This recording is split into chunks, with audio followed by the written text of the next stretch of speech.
There are a lot of ways to move about a room. In this video, we're going to talk about using startMoveTo as a way to move a character from one location to another location in the room. Now, the theme here we have is Bruno is getting ready to go bowling, and so Bruno needs to collect the appropriate items. First, we would want to collect the backpack, then the bowling ball, and then we could depart through the door.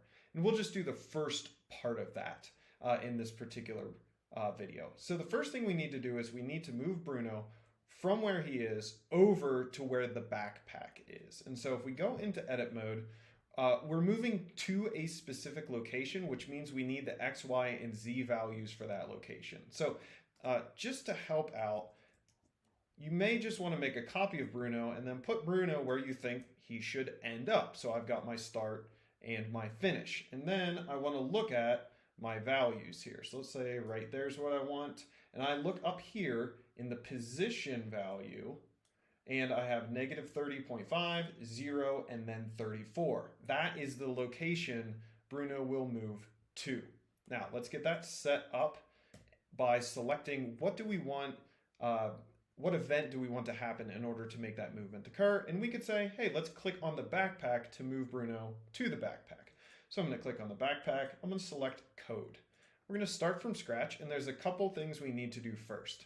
One is if we're moving Bruno from inside a backpack interaction, we need to kind of gain access to Bruno.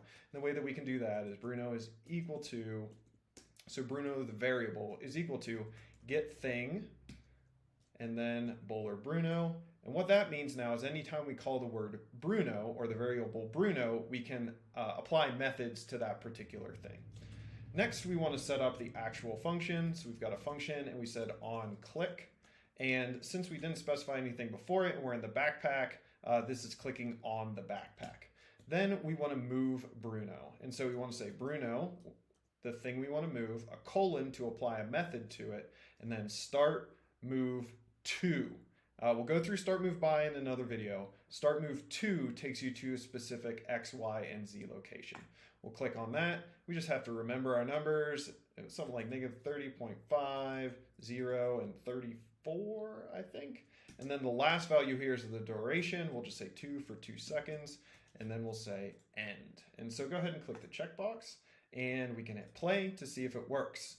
So at this point, if we have it set up properly, we can select the backpack, and when we click on the backpack, Bruno moves to that pre-selected location.